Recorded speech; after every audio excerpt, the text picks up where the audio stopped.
Wait.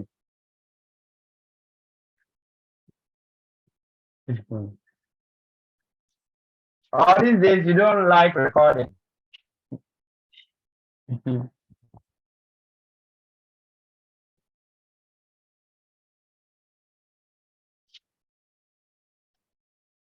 Another way to do the same thing. Can I adjust the screen? Yes, Yes, please. please. Okay. You see, they are all starting from the same point.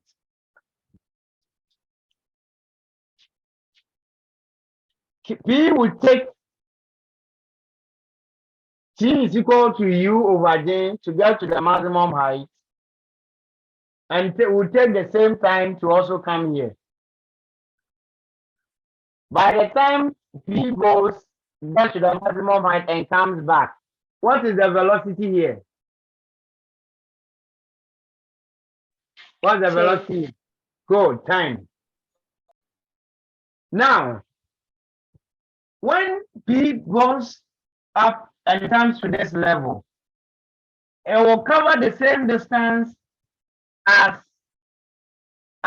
Q. It will cover the same distance as Q.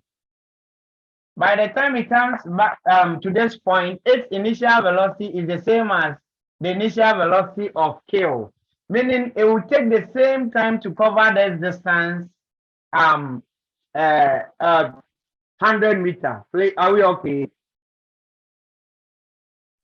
Yes, please. So for Q and P, the only difference between them is the time for which P will get to this side and then get to this level, because it's thrown vertically upward and it has to go, okay, assuming it's starting from the wood level, it has to go reach a maximum height and then come back here. And by the time it comes back to this point, it has the same velocity as Q and will cover the same distance as Q, meaning they'll all use the same time to move from here to here. Are we okay? So if the time taken for Q to get to the floor is 3.61, if I'm looking for the time taken for P would have to be total time of flight for P would have to be 2 times T max plus 3.61. Class, are you okay? Yes, please. Mr. Please, can you go over again? I'm going over for the last time. Assuming we considered Q first, and in considering Q, we determined the time taken for Q to land, and we got 3.61. Okay. Now, if I'm considering, so let me state it as if I'm starting all over again. This is considering Q. And Q,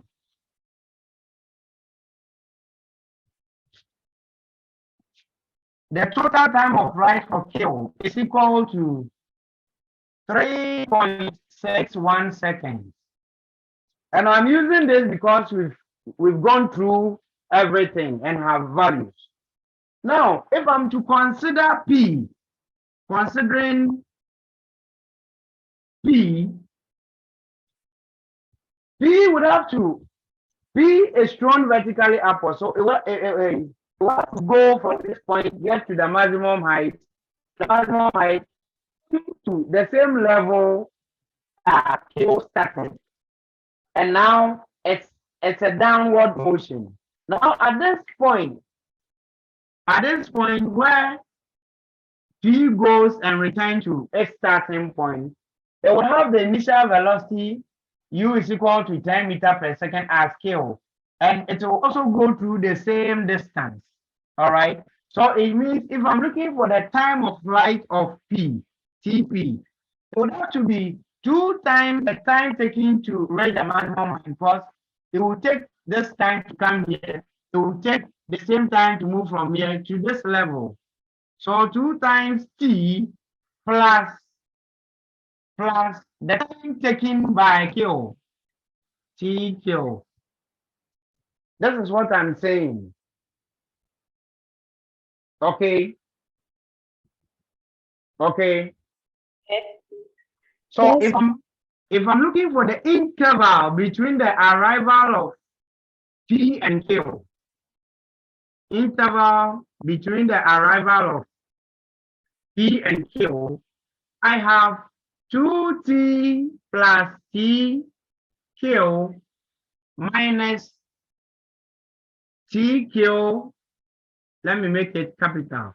Minus TQ again. QQ would be eliminated. And so all that I have as the interval between the arrival of P and Q will be 2 times the time taken to reach the maximum height. And so let's calculate for the time taken to reach the maximum height, which is 10 divided by 9.8. And this is 1.02 seconds. Therefore, the time interval between them will be 2 times 1.02, which will give us the same value as this, 2.04 seconds. That's a quick, easy way to do the same thing. I hope that's okay. Yes, please. Yes, please. Then somebody was also talking about final velocity. Okay, let's see. Yes, you can also use that, but when you do that, it's a lengthy way of doing it. Okay, it's a long way of doing the same thing, even though that must also give you the same results. So, and I think it's worthwhile for us to consider, because I saw a lot of you who also use that approach in solving the question. So let's quickly go through it, okay? Can I clean this side? Yes. Bush, are you there? Yes, please. Bush, are you there? Yes, please. Kelly, Yes. Ababusha, I wish I can mention the name Paul. You see, of course, time taking to reach maximum height is this. 10 or 9.8. Oh, three, are you there? Yes, please. So this is the time taking to reach the maximum height. Once we are at the maximum height, somebody will be interested in finding the velocity just before it drops to the ground. So using, and then it's also H mass, H mass, which is equal to U squared on 2G. Please, you have to be careful with this formula. Some of you are fond of writing U squared on G. So be careful, please. This is equal to 10 squared on 2 times 9.8. Please, this will give us what? 100 divided by almost 20. It should give us 5 point something. 5 point what? 1. Pardon? 5.10. Go. Good. Now, if I want to determine from the maximum height just before it drops on the ground, what is the velocity there?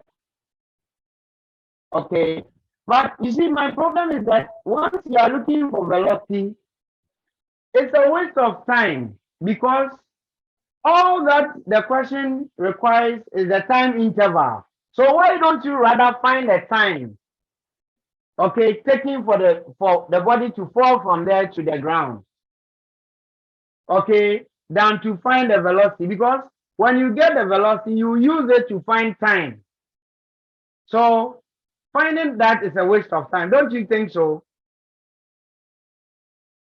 Yes, please. So it's better to find time rather. So using h 2t plus half et squared. U is 0 because from this height it's a free fall. Okay. So if it's a free fall, then we have 1 100 plus 5.1, which is 10.1. Because please, we have already done this, so let me quickly just explain so we could move on. If you use v squared on u squared plus 2gh to find velocity, okay, you use this to find the time.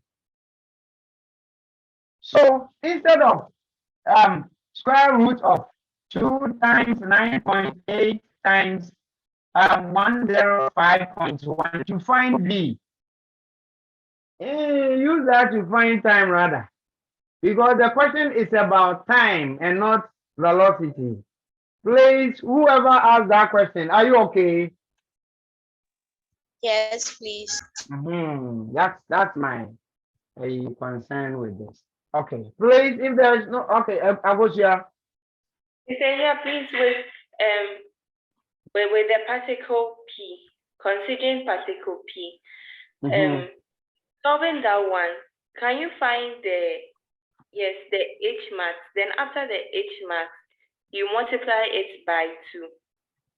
Then if you get the h max, why would you multiply it by 2?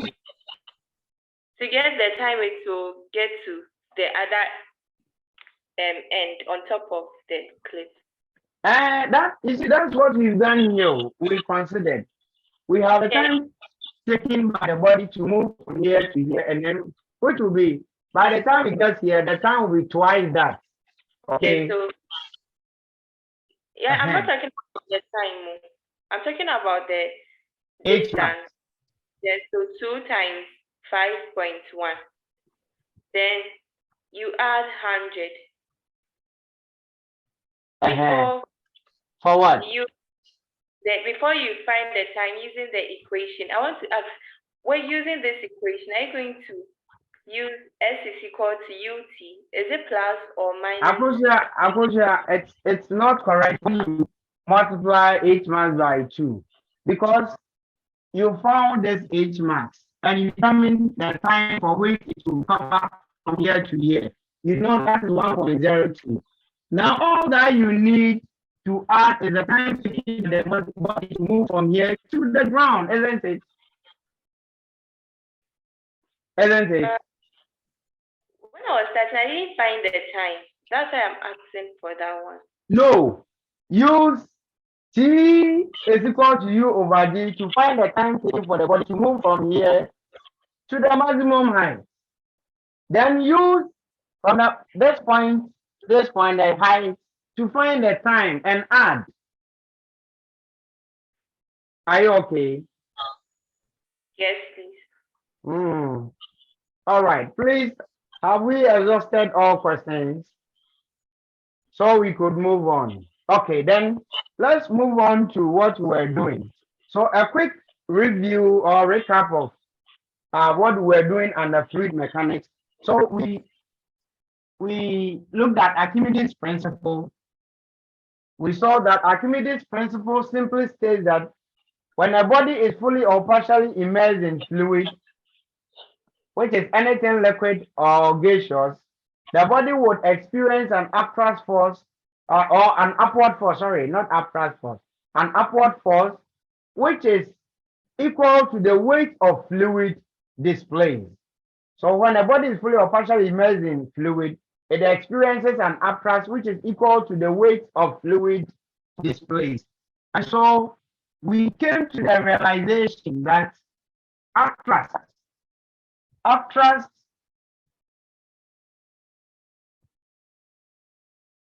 Upthrust is equal to weight of fluid displayed by who? The body. Okay. We also saw that the same upthrust in the lab can be obtained by weighing an object in air, which is the real weight. Weight in air is the real weight. And then weighing the object in fluid, which is the apparent weight. Weight in fluid is the apparent weight. Now, when you subtract the apparent weight from the real weight, you get the upthrust. So this was shortened as U is equal to W subscript A minus W subscript F. Please, are we okay? And in the lab, when you do this so well, and then you also do this so well, you realize that the value of these two are always so almost the same.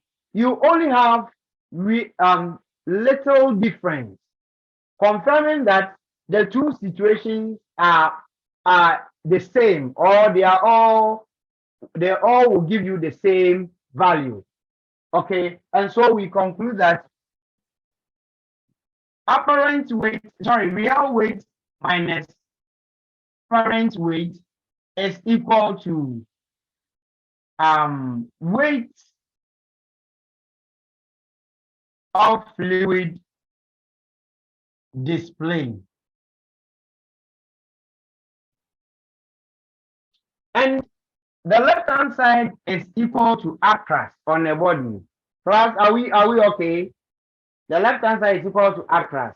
Yes. And so we conclude that because weight can be measured by mass times gravity. So weight of fluid displaced can also be expressed as mass of fluid displaced times gravity. The same mass of fluid displaced can also be expressed as density of fluid,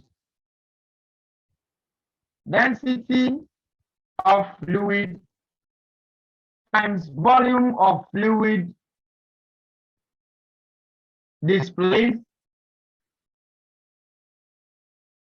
times gravity. And so we draw the conclusion that upthrust is equal to rho F, where F is the fluid, rho is density, times VF times gravity. And from here, we deduce a relationship between upthrust and density and volume. We saw that upthrust is directly proportional to density of the fluid. Upthrust is also directly proportional to the volume of fluid displayed.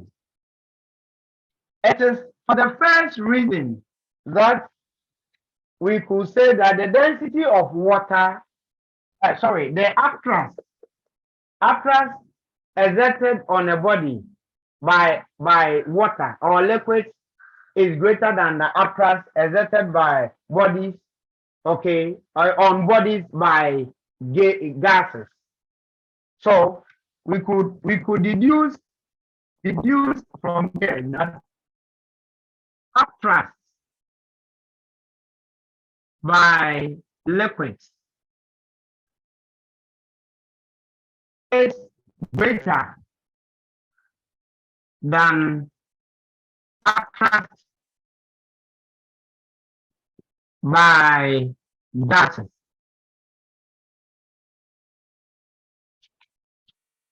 Please, are we okay? From the second relationship,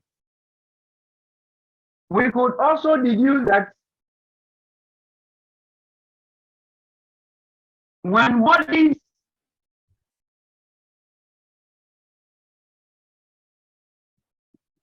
displace larger volume of liquids, the actress experience is larger than when bodies displace smaller volume of liquids. Class, are you okay with the deduction? Yes, please. And it is for this reason, the second reason, that ships are designed to have a larger base so that they can displace large volume of water for large value of or magnitude of upthrust to be exerted on them. So no ship is designed to have a smaller base. When it has a smaller base, it cannot displace larger volume. And so the upthrust which would suspend it to float will be less. For ships, it is, you see, their design is always such that larger percentage or fraction of the volume of the ship is always submerged in the water. So what you see above is always so small compared to what is actually within. Okay, and it is for two reasons. It is designed in that manner for two reasons. One, so that after it will displace larger volume of water, so that the upthrust on it will be greater. And two, it is also designed in such a way that it is also for the reason that once we have a larger volume of it within water, it makes the ship stable so that it cannot be toppled over by strong wind. You know, if you watch documentary, those times war movies, okay, those times when ships were made with sails, they could easily be destroyed by strong wind, meaning within the inner sea, the intensity of the wind velocity is so high. So if the ship is not designed so that it will have larger chunk of it within, it can easily be blown and then be toppled over by the strong wind. And so that is the reason for which it is done in such a way that greater volume of it is within, okay, usually than what you see upward. So even when at the harbors, when ships offload, okay, when cargo ships offload their things, when they are going back to wherever the load they brought the load, they have to refill it with sand and sometimes stones so that a larger part of it could be within for it to be stable while sailing on the sea. Strong winds can topple it over. Okay, there's a hand up. Anne, go ahead. Mr. Dio, please, I can't see the down part of the board. Like, Okay. I can't see. Now Thank you. Yes, please. All right. Asmani, I think you wanted to ask a question. Okay, go ahead. Please, I was asking if you could go over the part about the ship, the reason why the ship has a larger base. It has a larger base, a wider and a larger base, so that it could displace larger volume of water. Because the volume, okay, the volume of water displaced is directly proportional to the upthrust on it. So if it is designed to displace large volume of water, then there will be a larger upthrust on it so it can float. So that's one of the reasons why. Now density in the first relationship or analysis, we are saying that density is directly proportional to upthrust. You see, the deduction we could also make from that is that, you see, we have what kind of ocean do we have in Ghana? Atlantic Ocean. Atlantic Ocean. We have Pacific Ocean, Indian Ocean, okay, and Arctic, Antarctica, and so on and so forth. You see, these different oceans have different densities, and their varying densities has to do with the dissolved mineral salt, especially salt content within. Some oceans, when you taste, are salty, others are midway. Also, basically they all vary. The concentration of salt within varies the density. So it means that the density of the sea, the Atlantic Ocean, Pacific Ocean, Indian Ocean varies. Once there is variation in the densities, it also means that the upthrust, okay, on objects that sail within would also vary. Okay, and so ships experience different upthrust when they sail in one ocean to another. And that also determines the level to which loading of ships has to be done. Because if you don't consider that and you think the upthrust will be the same, the ship can actually get submerged when you overload it. Okay, so for this reason, they also cater for the amount of load they can give to ships when they are sailing within one ocean to another. That is another application of this, the first relationship. All right, so let's carry on. And okay, we've done enough of the theory. Let's move on to it.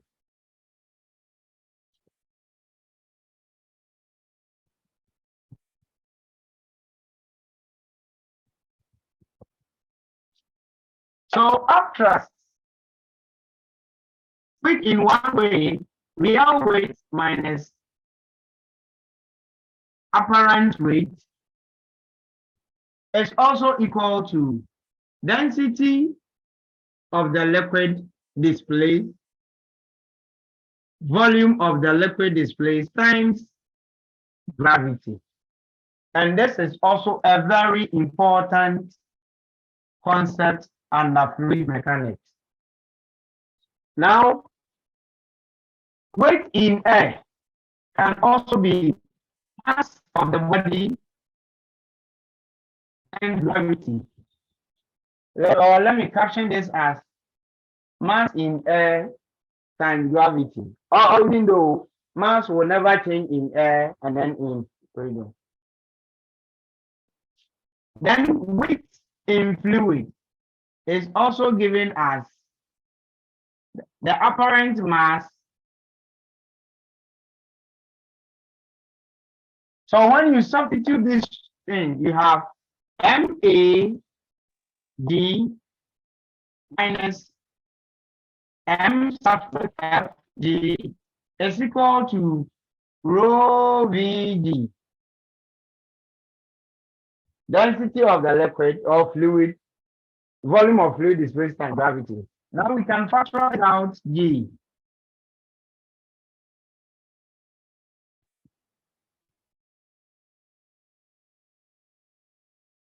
And G can cancel out. So we have mass in air minus mass in fluid is equal to density times volume. And this density times volume is actually the mass of fluid displaced. So in short, the deduction we could also make from this is that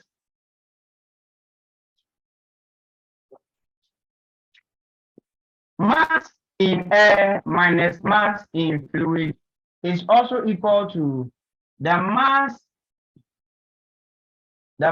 of fluid displaced. Let me write it in full. Mass or MF, which is mass of fluid displaced. So either we have this or this one. Are we okay? Agusia? Yes, please, with where you factorized, why didn't you bring out M and G, but decided to bring out only G? No. You see, here we are considering the body to have a different mass in air and then a different mass in fluid. So yes, they are not the same thing. Okay. We are considering if when weighed in fluid, certainly once the object weighs differently in fluid, you weigh differently when its mass would also be slightly different. So that's why we didn't factorize out M, but only G. Yes, please. All right.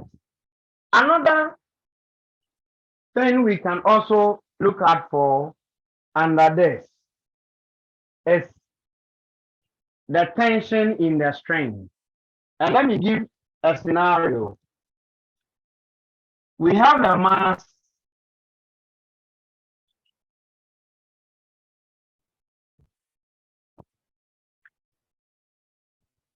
this is a spring balance.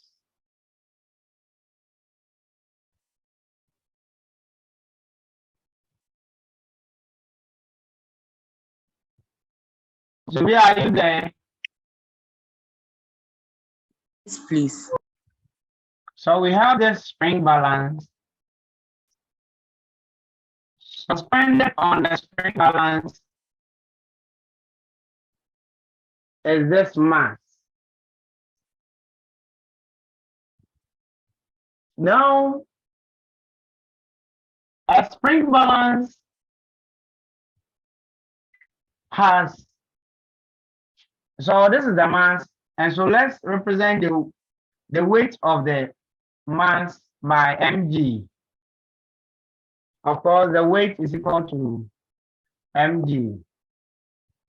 Now, spring balance has a tension within the spring. It is made by a spring, and a spring has tension within.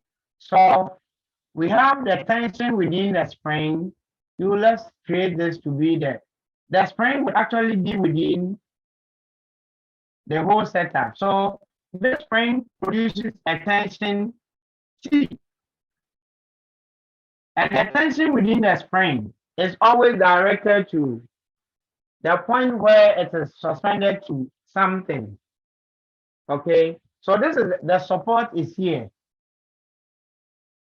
And so the tension within the spring is directed to the where we have the support. So T is directed out there. Now we have, this is the mass, and it can be objects we usually weigh. The weight of the mass is tilted downwards. Now, when you suspend a body on a spring, there is always an equilibrium state or balance.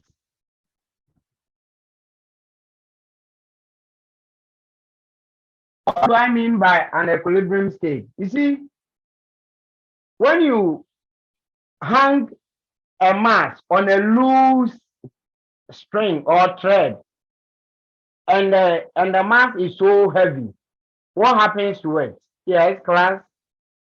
What happens to when you suspend a mass, a heavy mass, onto a loose spring?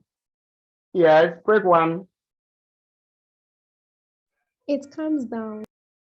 Or it can the mass can tear off and drop. Is that okay?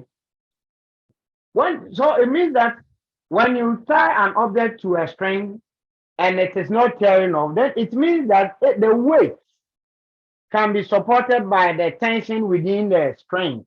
That is why it is not tearing off. So when you suspend the mass mg and it is not falling off, then it means that we have an equilibrium state where the weight of the body is balanced or is equal to the tension in the spring. Okay, so when an object is suspended to a spring and there's no vertical downward motion, then it implies that the weight or the tension in the spring is equal to the weight, which is mg. Please take note of this. Okay, there can be questions. Now let's suspend the same setup, the mass, in a beaker containing water.